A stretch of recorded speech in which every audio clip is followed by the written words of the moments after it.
If you know girls who do OnlyFans, you probably know lots.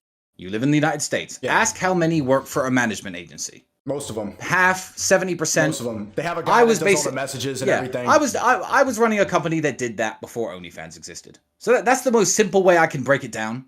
So all the people, as you said, who said, oh, they made their money kidnapping people or trafficking people. I mean, it's totally ridiculous. I was just one of the pioneers in the e-girl management industry. That's essentially what I was doing, and that's how I made a lot of money. But yeah, I've dealt with simps professionally for many years. I'm no longer in that industry, just for the record. I know. Do you have any guilt with it now? Because I would say most of the guys that watch your stuff are maybe like former simps or people trying to better themselves.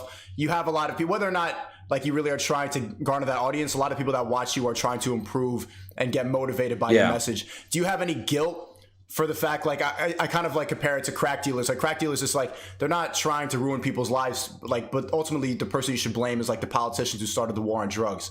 And they always like have that analogy in movies about drugs of like, should the drug dealer feel guilty? I'm wondering if you feel any guilt about that, but I could see that you don't. Well, I don't. And the answer is because, to be honest, over half the people who use webcamming websites use them in a very healthy way.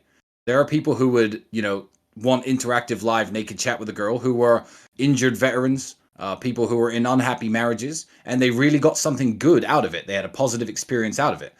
There are people who were addicts and really went down the rabbit hole and destroyed themselves. But I'm no sorrier for them than the Cuban man who rolled this fine cigar is for me if I were to contract mouth cancer later on in life. People are responsible for themselves. People make their own choices, and you can't police addiction by taking your product off the market or by closing your store down. If an alcoholic comes to your bar every day and orders 2 bottles of vodka, drinks himself to death, and goes home and beats his wife, closing your restaurant isn't going to help that man. No. He's going to find his vodka somewhere else, he's going to continue his problem, and you're going to end up broke. It's just money that's going elsewhere.